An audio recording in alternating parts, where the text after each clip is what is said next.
was just going on and on about how her friends were so jealous that she got to be on Jon Stewart's show, and they all think he's so hot, and Jon Stewart was just like, really? So, yeah, she was flirting a little bit. Did you guys see, Yay. Did you guys see the Steve Carell, or not, the Stephen Colbert Christmas special? Didn't. No. It was hilarious, alright? Now, It was hilarious, you guys. I don't care if you thought it was hilarious. This was hilarious. But, they also had playing that night, and this was a couple nights ago, they also had the Dennis Leary Merry Freaking Christmas special. Mm-hmm. And, did you see that? No. Alright, no, it was kind of terrible. You kind of sound like, Timmy, or, Timmy? No, Jimmy. Like, did you see this? You hear about this? You see this? You hear about this? Yeah.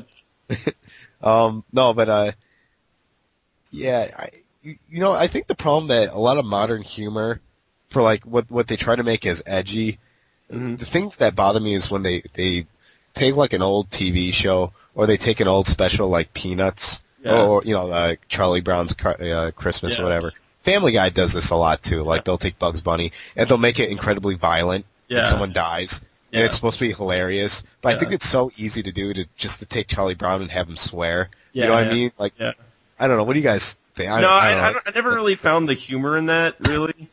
Like, I know exactly, like, they had that one Family Guy where it's, like, Bugs Bunny, but Elmer Fudd actually just shoots him in he shoots him and that's it. I'm like, that's like, so really easy, though. Yeah, it's just, like, lazy. I don't know. Like, I guess it's funny when they first did it, like, absolutely. Like 15 years ago, but now it's just not. Yeah. Yeah. I mean, I will say that I did find it funny when, the Family Man, they did like a parody where they did the opening of the Dick Van Dyke Show, but like him like falling over like the couch and like getting burned by a griddle, and he just like going on and getting hurt in various ways. And I did find that funny, but I did find the when I thought that was in better taste though, because it was sort of like, I don't know, I found that to be more witty than just kind of like, the shooting Bugs Bunny joke. I did like when they did the parody of the Jetsons opening or whatever. That's what I was thinking out there forever. Yeah, I guess it's funny because, I mean, there was violence in that is the thing, and so I guess it's kind of like just making the violence ridiculous, like expanding what's already there, but I guess putting... He goes back into the house and starts yelling at Jane. Yeah. Like, I don't know. Yeah, I do get what you're saying, though. It is just kind of cheap and lazy, I think, when... Yeah. Whoa. Talking about... Sorry, that was me hiccuping. They had they did Charlie Brown's Christmas, but they made like them turn into Muslims somehow, and Charlie Brown. I don't find that funny either. Yeah, it wasn't funny at all. Like, it's like, what would be funny if you had Charlie Brown turn to radical Muslims, and it's like, I don't know, and Dennis Leary, all Dennis Leary did was swear like the whole show, like that's how he made up for his lack of comedy. Yeah, I've never really found Dennis Leary that funny ever. Really? Mm-hmm. I don't know. I mean, I like the asshole song, but outside of that, it's just kind of like, I mean, it's pretty much all he has. Just he gets stuff. He's sort of like what's his name? Help me out here. Lewis Black, maybe? No, not Lewis Black. The guy from the '80s, who was like, "Hey." Are you talking about Andrew Dice Clay? Yeah, Andrew Dice Clay. He's kind of like that. I kind of, I find him to be kind of similar to that. Yeah. Look, I'm swearing. Hey, it's controversial. Yeah. Except he was way more successful than Dennis Leary ever has. Well, not anymore. Well, no, but he's one of the only three comedians that did stadiums. You know what I mean? Yeah. Like him, Dane Cook, and I think Steve Martin's the other one that Steve Martin did. They've done stadiums. Yeah. That was the whole reason Steve Martin stopped, is because he wasn't he like couldn't do the show he wanted to because he was so popular. But I think it's interesting. I read his autobiography, and basically the whole reason he said he stopped doing comedy was just because he was like, he wanted medium-sized clubs, basically, where he could like take people out in the street at the end of the show and like just do random things with them, but he couldn't in a stadium. And it's just like there was no connection with the audience because he's like a little white dot.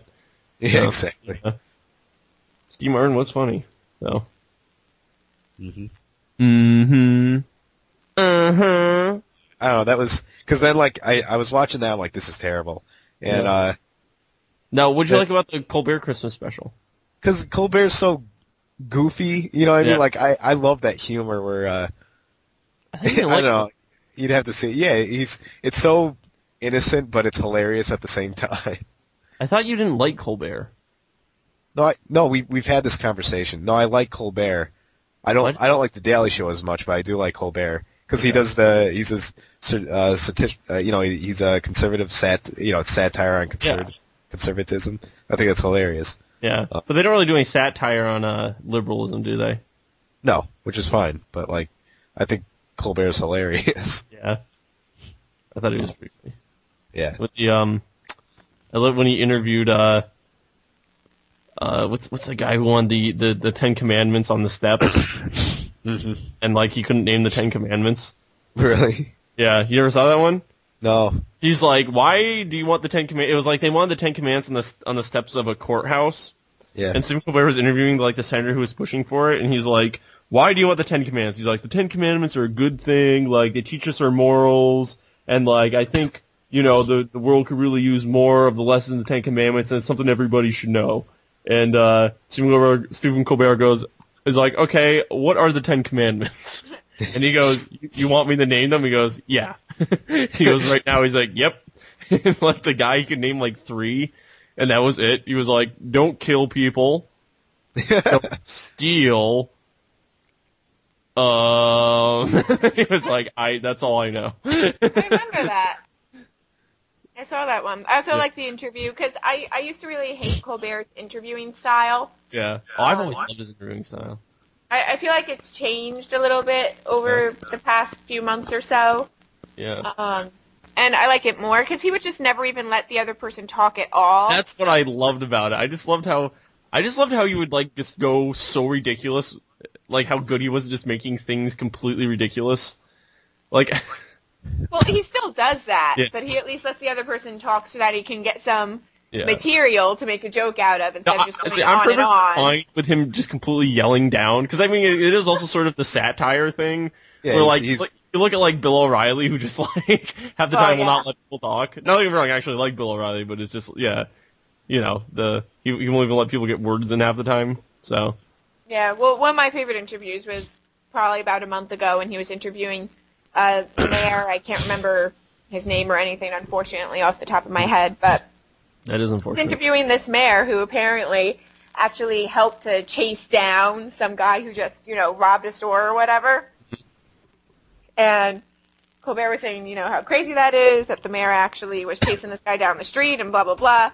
And Colbert is like, Mayor so-and-so, this is a very important question. Are you the Batman? I was just like on the floor rolling. Nobody expected that. The mayor thought it was hilarious. He actually seemed kind of flattered by the question. Are you the Batman? It was great. It was very funny. I love the one where he did this one where he was interviewing a spy, like a former spy from like the Cold War era. You saw that one? And he's pretending he is. Yeah, and he's like dressed and he like puts on a wig. He's like, okay, open your eyes. He goes, hello, and like the guy's name's like Frank Miller or not, Frank Smith or whatever it was. I'm like, he's like, my name is Frank Smith. He's like wearing like a wig, like a gray-haired wig and like a fake mustache to look like the guy. The guy's like, no, you're not Frank Smith. I'm Frank Smith. He's like, no, you're incorrect. I am Frank Smith. Like they go back and forth for 10 minutes, and Stephen Colbert finally goes, wait a minute. And he takes the wig off and the mustache off. He goes, guess what? I'm not Frank Smith.